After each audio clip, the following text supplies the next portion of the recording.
നമ്മളെല്ലാവരുടെയും ലൈഫിൽ സുഹൃത്തുക്കൾക്ക് വലിയ സ്ഥാനമല്ലേ? നമ്മൾ പ്രശ്നങ്ങൾ വരുമ്പോഴാണ് ഇതിൽ ആരൊക്കെയാണ് യഥാർത്ഥ സുഹൃത്തുക്കൾ എന്നൊക്കെ പറയുന്ന ഒരുപാട് കാര്യങ്ങൾ മനസ്സിലാവും. അപ്പം അതിന് വേണ്ടിയിട്ട് ദൈവം ഓരോ സാധനങ്ങൾ ഉണ്ടാക്കി വിടുക എന്ന് പറയില്ല. അപ്പം നമുക്ക് ഈ യാഥാർത്ഥ്യം മനസ്സിലാവും. ഞാൻ അന്ധമായിട്ട് എല്ലാം എൻ്റെ ആൾക്കാരാണെന്നുള്ള രീതിയിൽ പോയിരുന്ന ഒരാളാണ്. പക്ഷെ അങ്ങനെ അല്ല എന്നുള്ളത് നമുക്ക് ചില സാഹചര്യങ്ങൾ നമ്മളെ പഠിപ്പിക്കുന്നുണ്ട്. അപ്പം നമുക്ക് അതിനകത്ത് കറക്റ്റായിട്ട് വേർതിരിച്ച ആൾക്കാരെ മനസ്സിലാക്കി ചെയ്യാം. എന്ന് വെച്ചാൽ നമുക്ക് ആരോടും പരാതികളോ പ്രശ്നങ്ങളൊന്നുമില്ല.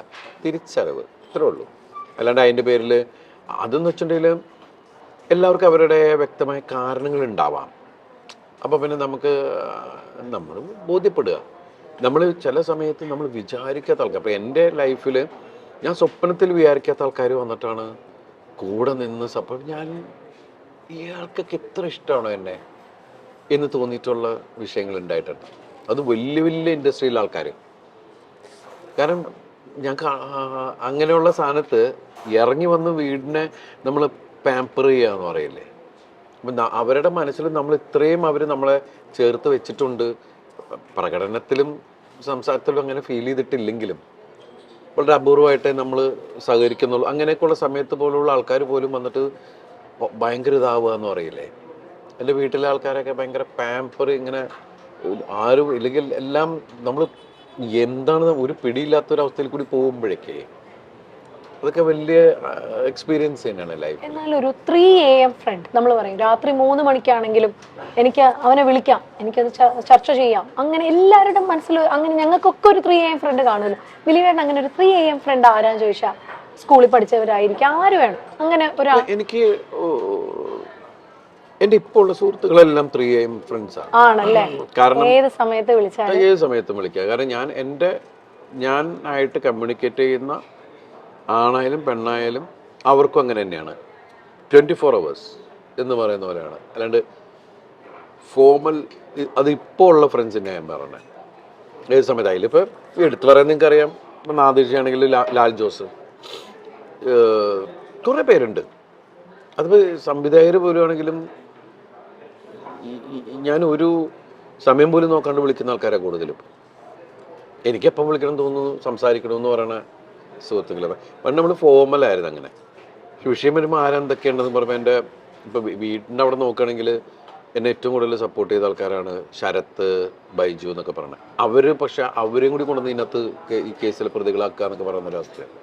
അവർ മനസ്സാവച്ച അറിയത്തൊക്കെ അവർ നമ്മുടെ കുടുംബത്തെ സപ്പോർട്ട് ചെയ്ത ആൾക്കാരാണ്. അതിൻ്റെ പേരിൽ അവരെ പിടിച്ചിട്ടാക്കുക, അതൊക്കെ ഭയങ്കര സങ്കടകരമായ കാര്യങ്ങൾ. അപ്പോൾ സിനിമയിൽ ഇപ്പോൾ പ്രൊഡ്യൂസർ അസോസിയേഷനിലും ഡിസ്ട്രിബ്യൂട്ടേഴ്സിലും തിയേറ്റേഴ്സിലൊക്കെ ഉള്ള ആൾക്കാരെ എനിക്ക് ഏത് പാതിരാത്രം വിളിക്കാം. അവർ എൻ്റെ ഫോൺ കണ്ട അപ്പം അവർ തിരിച്ചു വിളിക്കും എന്ന് പറയുന്നൊരു കാര്യമുണ്ടല്ലോ. അപ്പം അതൊക്കെ വലിയ കാര്യങ്ങൾ തന്നെയാണ്.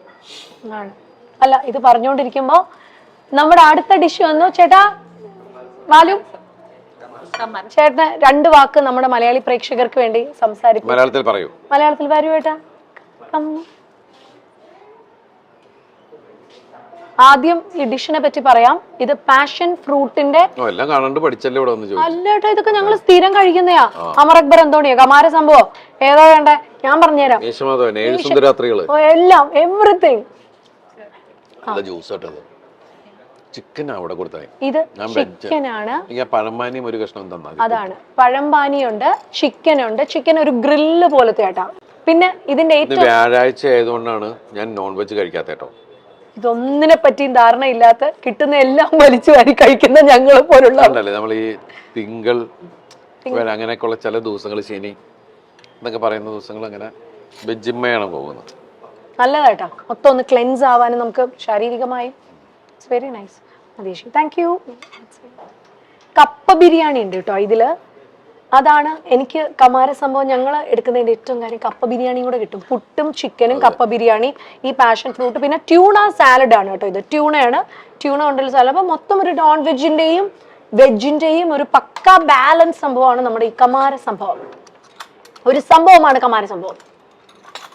ദിലീപേട്ടാ, ഇവിടെ ദിലീപേട്ടന്റെ നമ്മളിവിടെ ദേവൂട്ടിലും ദിലീപേട്ട നല്ല നല്ല പാട്ടുകൾ കേൾക്കാം. ദിലീപേട്ട നല്ല സിനിമകളുടെ ഓർമ്മകളൊക്കെ നമുക്ക് വരും. പഞ്ചാബി ഹൗസ് ഉണ്ട്, എല്ലാതരം കുട്ടികളുണ്ട്. അപ്പൊ എത്രയോ നായികമാരുമായിട്ട് ഇപ്പൊ ദിലീപേട്ടൻ ആക്ട് ചെയ്തേ, വർക്ക് ചെയ്തേ. ഒന്നുകൂടി അത് നോക്കിയിട്ടില്ല. സിനിമയുടെ ഇപ്പൊ ഈ ഇറങ്ങാൻ പോകുന്ന തങ്കമണി എനിക്ക് തോന്നുന്നത് ഒരു 148 കേട്ടോ തോന്നുന്നു. 140+ ആണ്. ഞാൻ അടുത്തവണ നായികമാരെ എണ്ണം ഒന്ന് പിടിക്കണം. ഞാൻ അവരോട് ഷോയ്ക്ക് പോയിട്ടുണ്ട് എൻ്റെ നായികമാരോടൊപ്പം. ആ ഷോയിൽ മുഴുവൻ എൻ്റെ കൂടെ അതുവരെ അഭിനയിച്ച ഒരു 90% ആൾക്കാർ ആ ഷോയിൽ വന്നിട്ടുണ്ടായിരുന്നു. എനിക്ക് തോന്നുന്നു 2000.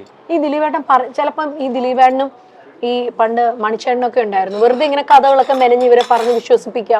ഏറ്റവും പെട്ടെന്ന് ഈ കൺവിൻസ്ഡ് ആകുന്ന ഒരു നായികാരായിരുന്നു ദിലീപേട്ടൻ. ആണല്ലേ?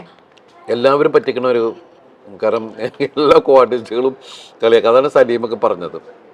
സലീമ എല്ലാവരുമായിട്ട് ഭയങ്കര അറ്റാച്ച്ഡ് ആയിട്ടുള്ള ഒരു ഹീറോയിനാണ് കാവ്യ. അവളെല്ലാവരും ഇങ്ങനെ ഓരോന്ന് പറഞ്ഞു അവൾ വിശ്വസിക്കുകയും ചെയ്യും. കാരണം മറ്റുള്ളവർക്കെല്ലാം അവർ ഈ നീലേശ്വരത്ത് നിന്ന് വന്നതിൻ്റെ ഒരു നാട്ടിൻപുറത്ത് അങ്ങനെയുള്ളൊരു സാധനമല്ലോ.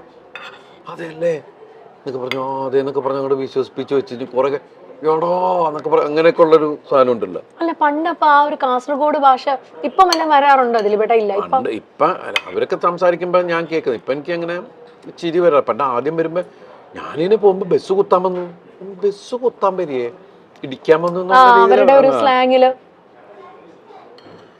പക്ഷെ ഇന്നിപ്പോ മലയാള സിനിമയിൽ ശരിക്കും പറഞ്ഞാൽ ആ ഭാഷ എല്ലാവരും ഇഷ്ടപ്പെടുന്ന, എല്ലാവർക്കും എത്ര പടങ്ങളും അതിന്റെ പേരിൽ ഹിറ്റായിട്ടുണ്ട്. നമ്മൾ കാണാൻ പോയിട്ടില്ലേ? രസമല്ലേ അത് കേൾക്കാൻ? ഭാഷ നല്ല ഭാഷ, നല്ല രസമാണ്. കേൾക്കാത്ത പ്രയോഗങ്ങളും അത് അവർ കാസർഗോഡ് ഭാഷ അല്ല നീലേശ് അവിടുത്തെ ആൾക്കാരൊക്കെ കൂടി അങ്ങോട്ടും ഇങ്ങോട്ട് സംസാരിക്കണ കേൾക്കണം. അപ്പോഴാണ് നമുക്ക് ഏറ്റവും കൂടുതൽ ഇത് വരുള്ളൂ. മാറി നിൽക്കുമ്പോൾ ഭയങ്കര ചിരി വരും. എന്നുവെച്ചാൽ ഒരു ഭയങ്കര ലാളിത്വവും ഒരു നർമ്മം ഉണ്ട് ആ ഭാഷയ്ക്കും. തമാശക്കൊക്കെ വേറെ ലെവലാ.